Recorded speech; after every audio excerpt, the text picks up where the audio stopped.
అమ్మ ఏటి అందరూ అలా watchings. If you want our Telugu one videos means పైన కత్తి లాంటి గుంట కనిపించింగ్స్ కదా, గుంట కాదు అదే గంట కనిపించింగ్స్ కదా, దాన్ని కానీ యాక్టివేషన్ చేసుకున్నారు అనుకో, మా తెలుగు వన్లో అప్లోడ్ అయ్యే వీడియోలన్నీ మీ మొబైల్ ఫోన్లో మోగిపోతారా బాబు. మరింకెందుకు లేటు, గంట కొట్టిండే.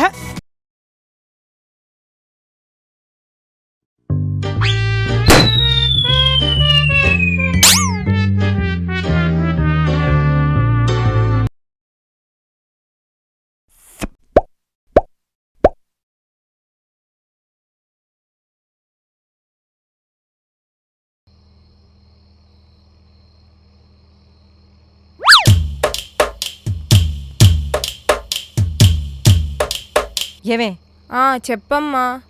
మీ ఆయన అక్కడ మందు కొడుతున్నాడు, నువ్వేం అడగవా? ఆయన తెచ్చుకునేదే క్వార్టర్, అందులో ఇంక నేనేం అడుగుతానమ్మా.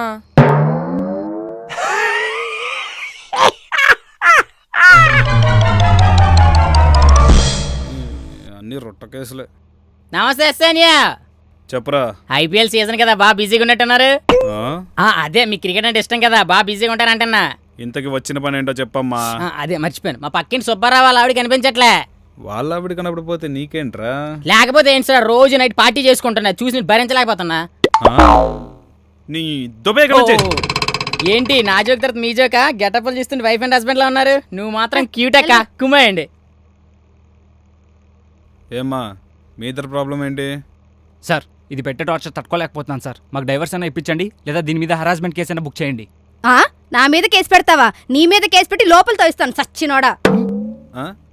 రే ఆపండి, అయినా విడాకుల కోసం నా దగ్గరికి ఎందుకు వచ్చారా? అదేంటి సార్ అలా అంటారు? మీరు మా కాలనీ వాళ్ళు, పైగా లా చదివి ఎస్ఐ అయిన వాళ్ళు, మంచి సొల్యూషన్ ఇస్తారని మీ దగ్గరకు వచ్చాం. ఓ నువ్వు అలా వచ్చావా? సరే, మీ ఇద్దరికి విడాకులు కావాలంటే మీ దగ్గర ఉన్నవన్నీ సగం సగం పంచుకోవాలరా? నాకు ఓకే సార్, నా పప్పుల డబ్బాలో ₹1,00,000 ఉన్నాయి, ఈడు మొహన్ ఒక 50,000 కొడతాను. మరి ఇల్లు సంగతి ఏంటి? ఓ రే, ఇల్లు అంటావా? ఆ బెడ్రూమ్ నువ్వు తీసుకో, వంటగది అమ్మాయికి ఇచ్చేయి. ఇవన్నీ ఓకే సార్, మాకు 3 పిల్లలు ఉన్నారు, వాళ్ళ పరిస్థితి ఏంటి? ముగ్గురైతే విడగొట్టడం కష్టమేనే. ఒక పని చేయండి, 4వ ఓడు పుట్టాక నా దగ్గరికి రండి, అప్పుడు విడగొట్టేద్దాం. అబ్బా ఏం చెప్పారు సార్, ఈయన్ని నమ్ముకొని ఉంటే ఆ 3 కూడా పుట్టేవాళ్ళు కాదు.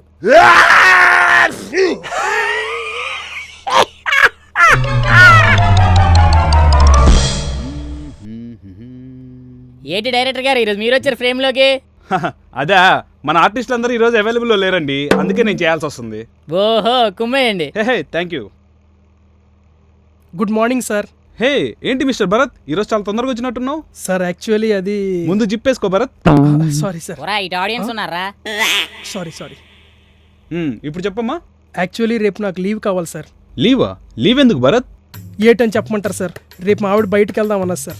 మార్నింగ్ 10 to 11 బ్యూటీ పార్లర్ అన్నది సార్. బ్యూటీ పార్లర్ నుంచి షాపింగ్ మాల్కి వెళ్దాం అన్నది సార్. షాపింగ్ అయిపోయిన వెంటనే ఐమాక్స్లో సినిమా చూద్దాం అన్నది సార్. సినిమా అయిపోయిన వెంటనే KFCలో చికెన్ తినడానికి వెళ్దాం అన్నది సార్.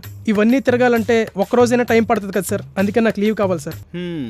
సారీ మిస్టర్ భరత్, నీకు లీవ్ ఇవ్వడం కుదరదు, రేపు ఆఫీస్లో చాలా ఇంపార్టెంట్ పనులు ఉన్నాయి. Sir thank you sir, thank you so much sir. 1 second please.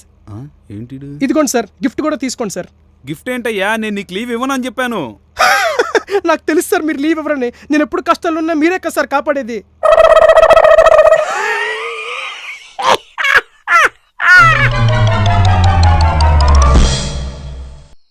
వసే నా ఫ్రెండ్స్ వస్తున్నారే. అయ్యో నేను పప్పు ఒకటే ఉండానండి. నీకు వచ్చింది అది ఒకటే కదా, సర్లే గానీ నీకు ఒక మంచి ఐడియా ఇస్తాను విను. వాళ్ళు వచ్చి కూర్చోగానే నేను అని సిగ్నల్ ఇస్తాను, నువ్వు లోపల ఏదో గిన్నె పడి, నేను పరిగెట్టుకుంటూ నీ దగ్గరకు వస్తాను. అర్రే నేను తెచ్చిన బిర్యానీ మొత్తం కింద పడేసావా, సర్లే ఆ చికెన్ తీసుకురా అని వచ్చి వాళ్ళ దగ్గర కూర్చుంటాను. 10 సెకండ్ల తర్వాత లోపల ఇంకో గిన్నె పడి, అప్పుడు నేను మళ్ళీ పరిగెట్టుకుంటూ నీ దగ్గరకు వచ్చి అర్రే ఆ చికెన్ కూడా కింద పడేసావా, సర్లే ఇంకేటి చేస్తాం ఆ పప్పు తీసుకొచ్చి పెట్టు అని అంటాను. అబ్బా మీరు సూపర్ అండి. వీళ్ళు వచ్చినట్టుకున్నారు, పద. రండి ఇంకేటి సంగతులు, భోంచేసి వచ్చారు కదా? లేదురా, మా చెల్లి ఏమైనా స్పెషల్ చేసి ఉంటదిగా. అయితే మన ప్లాన్ వర్కౌట్ అయిపోద్ది. మీరు కూర్చోండి. ఇదేంటి అప్పుడే పడిసింది, మీరు ఎక్కడే కూర్చోండి, నేను 2 నిమిషాలు వస్తానా? ఓకే. ఏటే నేను సిగ్నల్ ఇవ్వకుండానే గిన్నె కింద పడిసావు? పప్పు గిన్నె కింద పడిపోయిందండి.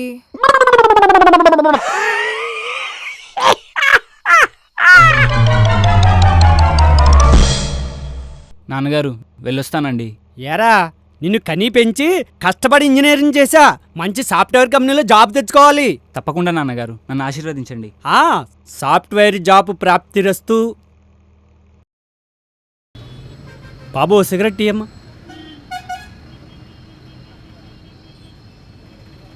ఒక్కపొడి ప్యాకెట్. నాన్నగారు. ఎరా అబ్బాయి, ఇంటర్వ్యూలో సెలెక్ట్ అయ్యావా? అవును నాన్నగారు, మంచి కంపెనీలో జాబ్ వచ్చింది. ఇదిగోండి ఆఫర్ లెటర్. ఏది?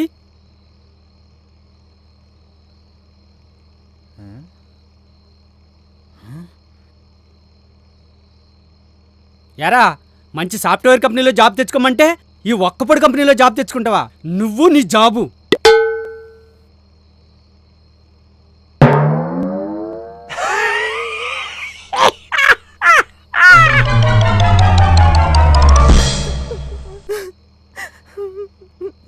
అయ్యో సరిత గారు ఎందుకండి అలా ఏడుస్తున్నారు?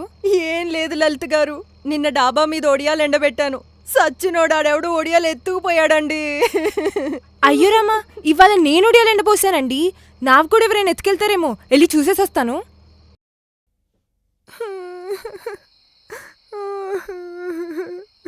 అయ్యయ్యో లలిత గారు, ఈరోజు మీరేడుస్తున్నారేంటి? ఏం లేదు సరిత గారు, నిన్న ఒడియాలు ఎత్తుకుపోతున్నారన్నారు కదా, వాడెవడో పట్టుకుందామని ఫోన్లో కెమెరా ఆన్ చేసి డాబా మీద పెట్టాను. ఆ ఎదోసి వచ్చినాడు, వడియాలతో పాటు ఫోన్ కూడా ఎత్తుకెళ్ళిపోయాడండి.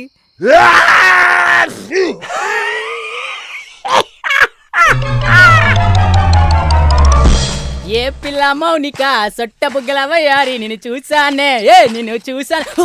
ఓ షిట్, అమ్మో నా ఫోన్ పగిలిపోయింది. అమ్మో ఏటైందేంటో.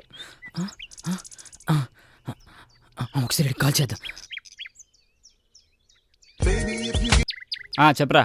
ఒరే బావా, నీకేటైనా అయిందా? రేయ్, పొద్దున్నే మందేసావా ఏంటి? నాకేమైద్ది? నాకేం కాలా. ఒరే బావా, నిజం చెప్పరా, నా మీద ప్రేమతో నువ్వు అబద్ధం చెప్తున్నావు కదా. నీకేటైనా నన్ను తట్టుకోలేనురా. రేయ్ నిజమేరా, నాకేం కాలేదు. అయినా ఎందుకు అడుగుతున్నావురా? ఏట్లేదు బావా, నా ఫోన్ ఇప్పుడు కింద పడింది. నా ఫోన్ కాంటాక్ట్స్లో ఉన్నావు కదా, నీకేటైనా అయిందేమోనని కాల్ చేశా.